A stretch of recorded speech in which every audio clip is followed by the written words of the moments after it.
Bismillahirrahmanirrahim. Students, in lecture 10 we will start new unit which name is heat. ठीक है, और ये heat का जो चैप्टर ये फिज़िक्स से रिलेटेड है. ठीक है, इससे पहले जो हमने फर्स्ट यूनिट किया था वो बायोलॉजी से रिलेटेड, जिसमें लिविंग और नॉन लिविंग थिंग्स के मतलब हम पढ़ते हैं.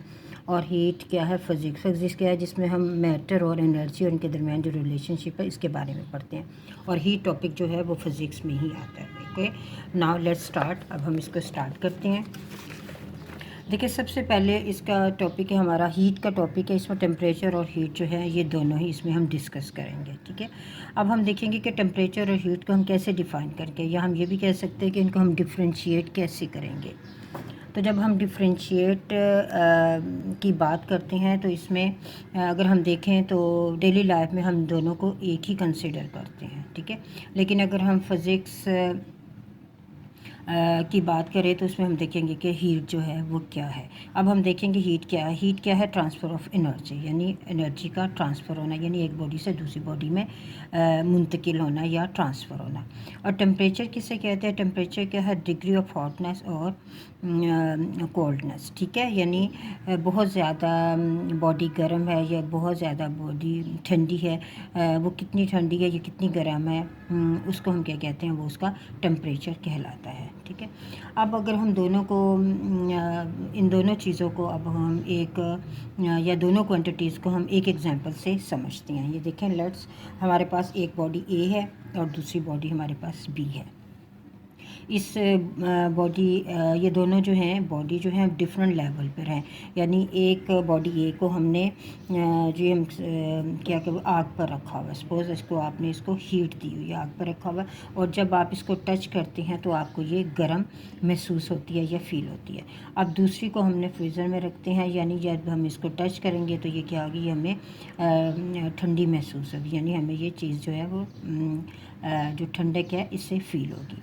जब आपने इसको देखे, जब अगर हम इस बॉडी ए की बात करते हैं, जब आपने इसको टच किया है, जब आपने इसको टच किया है तो आपके हाथ की जो एनर्जी है, देखेंगे आपने इसको जब टच किया है तो आपके हाथ की जो एनर्जी है वो कम है. ठीक है, और इस जो बॉडी ए है इसकी एनर्जी जो है वो ज़्यादा है. और अगर हम फिज़िक्स या नेचर के रूल के मुताबिक बात करें तो जो हीट है वो हमेशा ज़्यादा लेवल से कम लेवल की तरफ मूव करती है.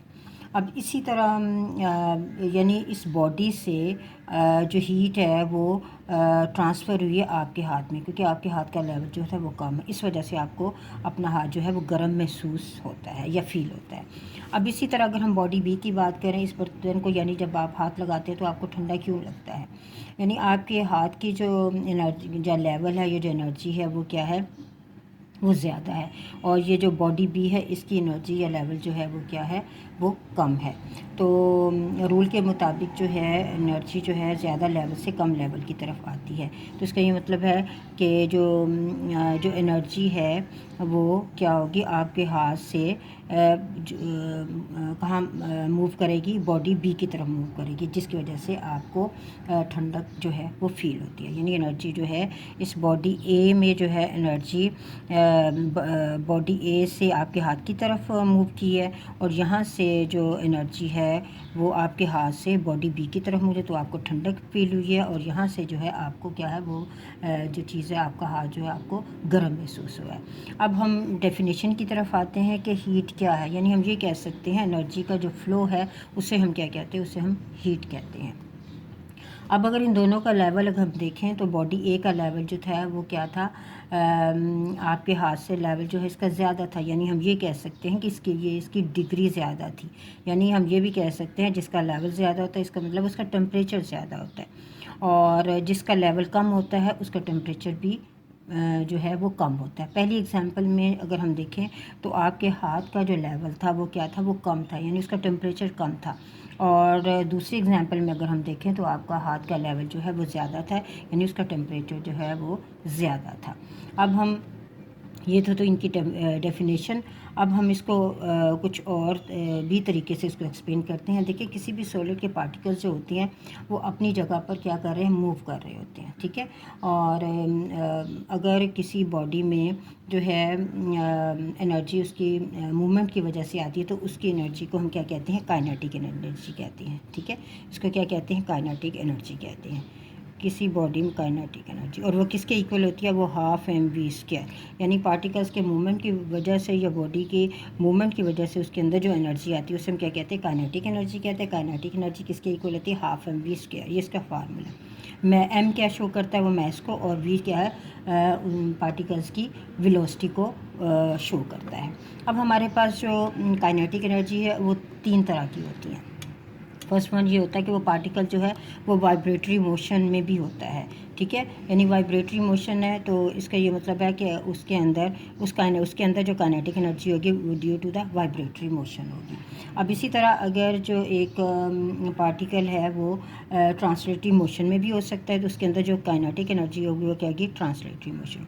और सम टाइम जो है हमारे पास जो बॉडी है वो लिक्विड या गैस की स्टेट में भी होती है तो उसके जो मॉलिक्यूल्स हैं वो शिफ्ट होते रहते हैं, ठीक है, मूव भी कर सकते। और उनके अंदर जो एनर्जी आएगी वो क्या होगी, उसे हम क्या कहते हैं, वो ट्रांसलेटरी मोशन कहते हैं। यानी गैस और लिक्विड में पार्टिकल्स के मूवमेंट की वजह से जो होती है ट्रांसलेटरी मोशन होती है।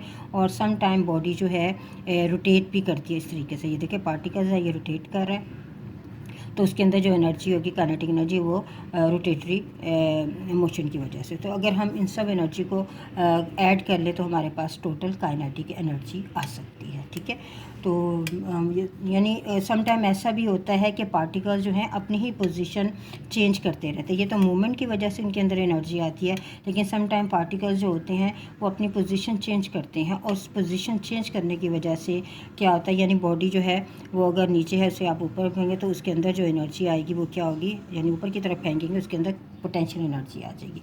पोजीशन चेंज होने की वजह से बॉडी के अंदर जो एनर्जी होती है उसे हम क्या कहते हैं, पोटेंशियल एनर्जी कहते हैं। और उसका फार्मूला क्या है, वो है mg h, ठीक है। यानी इसमें m क्या है, वो मैस है, g जो है वो ग्रेविटेशनल, और h क्या है, जब आप बॉडी को ऊपर से नीचे या नीचे की तरफ ऊपर करते हैं तो ये इसका फार्मूला बन जाता है। तो इसी तरह अगर हम काइनेटिक किसी भी पार्टी की काइनेटिक एनर्जी और पोटेंशियल एनर्जी को अगर हम दोनों को ऐड कर लें तो वो उसकी क्या बन जाती है, उस बॉडी की वो इंटरनल एनर्जी बन जाती है, ठीक है। यानी बॉडी के पार्टिकल्स की काइनेटिक और पोटेंशियल एनर्जी को जब हम ऐड कर देते हैं तो वो उस बॉडी की टोटल क्या बन जाती है, इंटरनल एनर्जी बन जाती है। अब देखिए ये जो लेवल की अब हम बात जो कर रहे थे कि जो हीट है वो हमेशा ज़्यादा लेवल से कम लेवल की तरफ मूव करती है। तो यहाँ से ये अगर आप देखें तो इसकी एनर्जी जो है, आपने इसको हीट दी हुई है तो इसकी एनर्जी जो है वो ज़्यादा है, और इसको आपने फ्रीज़र में रखा, इसकी एनर्जी कम है। यानी बॉडी ए की एनर्जी जो है वो ग्रेटर है बॉडी बी की एनर्जी। तो ये एनर्जी जो है यहाँ से ट्रांसफ़र होगी ए से बी की तरफ ट्रांसफ़र, और ये उस वक्त तक ट्रांसफ़र होती रहेगी जब तक इन दोनों के दरमियान दोनों का टेम्परेचर जो है सेम नहीं है, यानी इनके दरमियान थर्मल इक्विलिब्रियम नहीं आ जाता। यानी जब दोनों का टेम्परेचर सेम हो जाता है तो फिर ये ट्रांसफ़र ऑफ हीट जो है वो बंद हो जाती है। अब इसी तरह देखिए, अगर सपोज़ करें कि बॉडी ए का एक पार्टिकल जो है इसको आपने 10 जॉल जो है वो एनर्जी दी है, और इस बॉडी बी के अंदर 2 पार्टिकल्स हैं और उसको भी आपने 10 जॉल एनर्जी दी है। तो अगर हम देखें तो इस पार्टिकल की एनर्जी जो है 10 जॉल है और इसकी एनर्जी जो है 10, तो इसका ये मतलब है एक पार्टिकल को एनर्जी कितनी मिलेगी, 5 जॉल, और दूसरे पार्टिकल को क्या मिलेगी, 5 जॉल। तो इसका ये मतलब है कि इस बॉडी ए जो है, ये जो पार्टिकल है इसकी एनर्जी जो है वो ज़्यादा है, ठीक है। तो स्टूडेंट्स ये था हमारा आज का टॉपिक जिसमें हमने टेम्परेचर, हीट और इससे रिलेटेड जो है डिस्कशन की है। आई होप कि आपको समझ आ गई होगी। स्टूडेंट्स फर्स्ट जो टॉपिक था उससे रिलेटेड जो क्वेश्चन है वो हम अटेम्प्ट करेंगे। What do you understand by the term temperature, name the 2 types of temperature scale, ठीक है। ये क्वेश्चन है और इससे रिलेटेड जो आंसर है वो आप इस तरह लिखेंगे। स्टूडेंट्स क्वेश्चन नंबर 1 का आंसर जब आप देंगे सबसे पहले आप हेडिंग टेम्परेचर की देंगे, उसके बाद डेफिनेशन लिखेंगे। द डिग्री ऑफ हॉटनेस और coldness of a body is called its temperature. ये आप इसकी डेफिनेशन लिखेंगे और इसके बाद आप ये लाइंस भी इसके साथ लिखेंगे। When an object is heated its temperature rises, when it is cold its temperature decreases. तो ये क्वेश्चन नंबर 1 का आंसर है। और इसके साथ उन्होंने ये भी आपसे पूछा हुआ है कि टेम्परेचर स्केल्स जो हैं वो कौन से हैं, तो उसी के आंसर में नेक्स्ट आप हेडिंग देंगे द टेम्परेचर स्केल्स, ठीक है। और इसके नीचे लिखेंगे the most commonly use temperature scales are the Celsius and the Fahrenheit scales. ये लिखने के बाद आपने स्टूडेंट्स ये आपने नोट कर लेना है कि आपने नंबर 1 जो है वो लिखना है द सेल्सियस स्केल, ठीक है। Temperature is measured in degree Celsius. The normal temperature of a human body is 37 degree Celsius. The Fahrenheit scale क्या है? Temperature is measured in degree Fahrenheit. The normal temperature of human body is 98.6 degree Fahrenheit. ये आपके question number 1 जो है ये इसका complete answer है। अब हम क्वेश्चन नंबर 2 की तरफ आते हैं, वो हम देखते हैं क्वेश्चन नंबर 2 जो है वो क्या है। क्वेश्चन नंबर 2 जो है